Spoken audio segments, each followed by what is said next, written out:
Let's dive into the story for Wilds of Eldraine. The king and queen are dead. The wicked slumber runs rampant across Eldraine, not only defeating the Phyrexians, but also the citizens there. A once loyal knight has turned against the throne. Will, who has named himself High King, and Rowan, his sister, who doesn't think he should be king, go to stop the knight. Will offers to fight Imodain, the knight, but Imodain is far more powerful than he expected and begins to defeat him.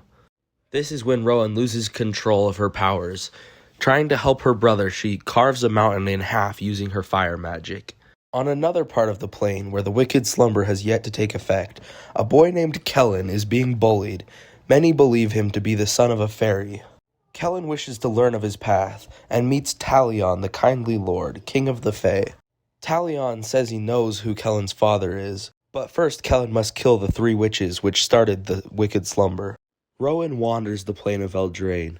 She's fallen out of favor with her brother, and now has to leave the castle and wander through her home plane. She rides her horse everywhere she can go, trying to find a cure for the wicked slumber. A woman named Royce offers her a place to sleep that night, and Rowan is scared when Royce turns into a spider, but she accepts the invitation. She has a dream of Kenrith, her father, beckoning her to come back to Castle Ardenvale. She will follow his summons. Rowan returns to Castle Ardenvale.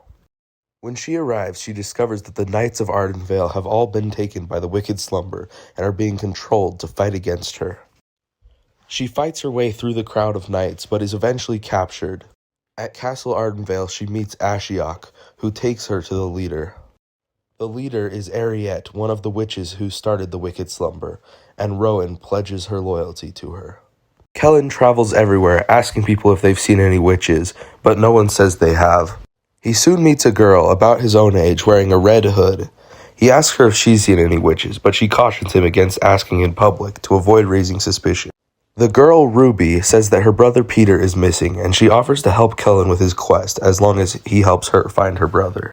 Soon after Kellen and Ruby enter the woods, they meet a wolf knight, a witch hunter.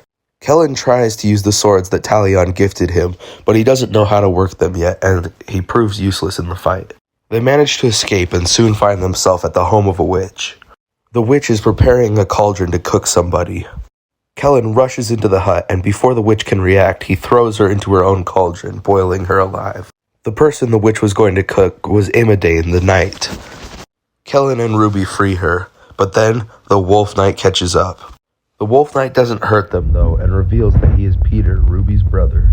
After killing Agatha, Kellen was in search of the second witch. Talion told Kellen that a magical mirror could be found after climbing a beanstalk that wasn't far from where they were. Kellen and Ruby hired a guide named Troyan, and he began to lead them up the beans. Troyan was an expert climber, but Kellen and Ruby were not. With nothing they could do, it seemed like they would never reach the top. That was until Troyan gave them a potion that could turn them into frogs. They jumped up the stalk and soon found themselves in a giant's home. The giant's name is Baluna, and she is celebrating her birthday with the other giant. She is hesitant to let Kellen and Ruby use the mirror. Then the lost king of Garenbrig, another giant, shows up and stops Baluna from feeding the humans to the goats.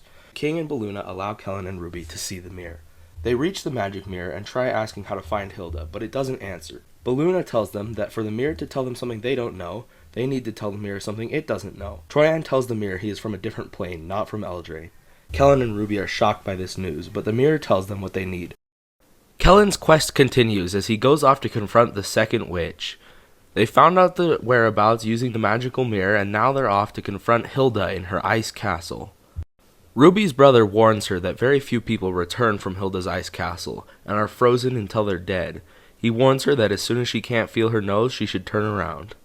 After Kellen and Ruby enter the ice realm, they find huge ice and snow men who are designed to defend the castle. Ruby is unable to defeat the icemen using her sword, and Kellen still hasn't learned how to activate his weapons. He tries to hit one of the monsters, but it doesn't work. Then all of a sudden he feels power rush through him, and his light blades ignite. After they defeat the ice guardians, Hilda's voice comes to them through the snow. She warns them that if they don't turn around now, she'll freeze them until they're dead. They continue on, but Kellen soon collapses from frostbite. Hilda sees their plight, and with one move of compassion, she kisses Kellen, breaking the ice spell and thawing her realm. Kellen and Ruby made their way to Castle Ardenvale to confront the third and most powerful of the witches, Ariette of the Charmed Apple. Will Kenrith is also on his way with an army of knights ready to stop his sister from her evil doings.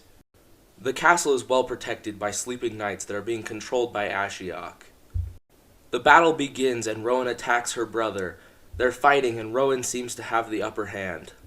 Will gets knocked to the ground and out of desperation sends an ice spike flying towards Rowan, but she dodges it easily, mocking him for his miss.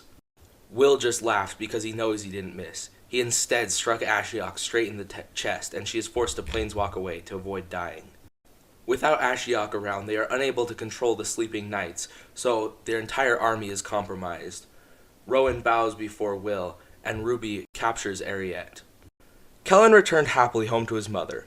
Talion invited him back, but he decided he'd rather learn about his father from his mother. His mother tells him it was a man named Oko.